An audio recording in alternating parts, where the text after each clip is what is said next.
ఖమ్మం జిల్లాలో ప్రభుత్వ వైద్య సిబ్బంది నిర్లక్ష్యం ఒక పసికందు పాలిట శాపంగా మారింది. వైరా మండలం పుణ్యపురానికి చెందిన ఓ దంపతుల కవల పిల్లల్లో ఒకరు బలహీనంగా ఉండటంతో ఖమ్మం ఎంసీహెచ్లో చేర్పించారు. అయితే రక్తం ఎక్కించే క్రమంలో బాబు ఎడమ చేయి వాచిపోయినా వైద్యులు పట్టించుకోకుండా నిర్లక్ష్యం వహించారు.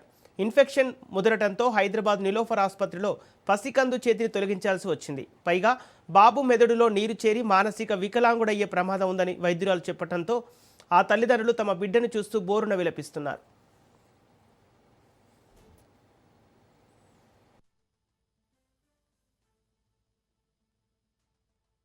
గవర్నమెంట్‌లో మంచిగా చూస్తారని చెప్తేనే మేము అక్కడికెళ్ళాము.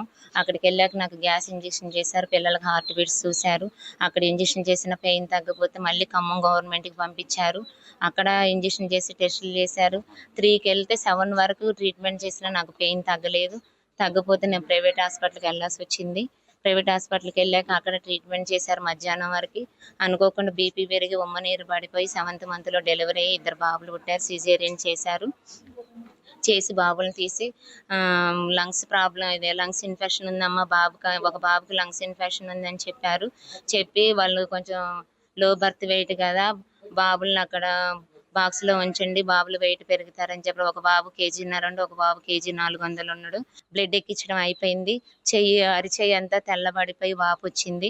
వాపు వస్తే నేను సిస్టర్ని ఎంపటి అడిగాను, ఏంటి సిస్టర్ మా బాబు చెయ్యి ఎలా అయింది, బ్లడ్ ఎక్కలేదు ఏంటి అని అడిగితే, ఇప్పుడే కదమ్మా ఎక్కించింది, ఏం కాదు సర్క్యులేషన్ అయింది అని చెప్పారు. అడి అంత వాపు వచ్చి చెయ్యి దగ్గర నలుపు స్టార్ట్ అవుతుంటే వీళ్ళు ఏం చేశారు, ఆయింట్మెంట్ రాశారు.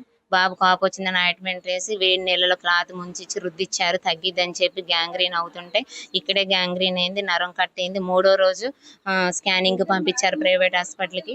3వ రోజు ప్రైవేట్ హాస్పిటల్కి వెళ్తే డాల్ఫిన్లో మేడం స్కానింగ్ తీసుకుంటే వెయిన్ కట్ అయిందమ్మా బాబుకి, సంఖ దగ్గర నుంచి అరచేయి వరకు స్పర్శ లేదు.